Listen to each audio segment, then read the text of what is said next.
there's a furnace which is not working right now, and we'll find out the trouble. And on the lower part of the cover there's sight glass, then we can see the LED flashing, and we can determine what's the problem. And right now there's 1, 2, 3, so there are 3 flashing.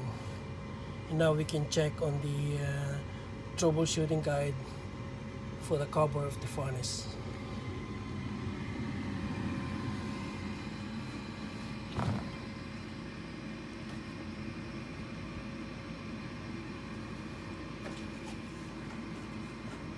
We'll remove the cover.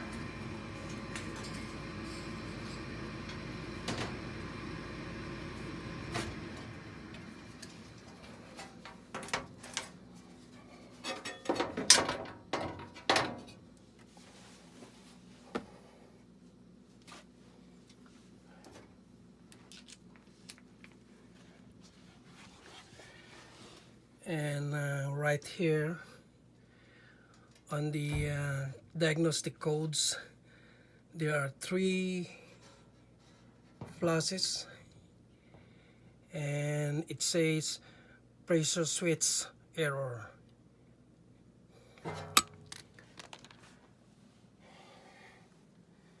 And this pressure switch was defective, and the amount of in throttle column is 0.50. So we have to remove this one and replace with another one.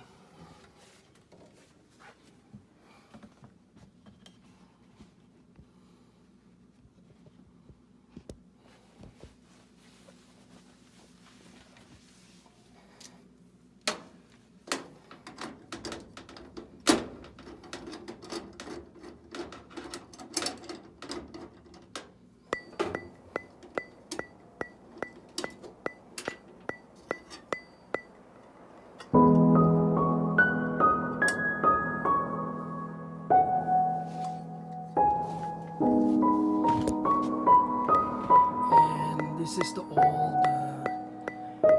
air pressure switch.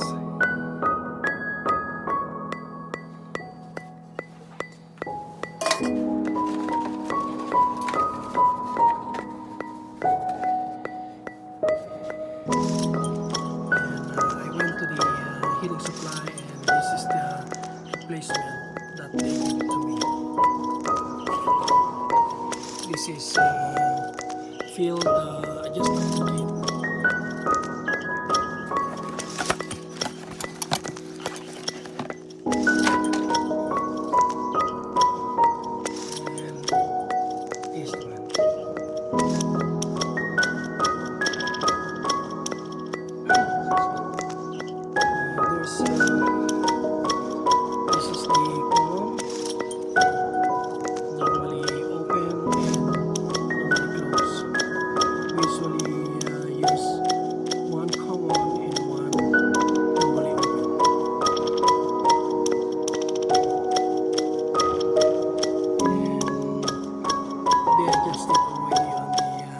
Heating supply to 0.50 inch water.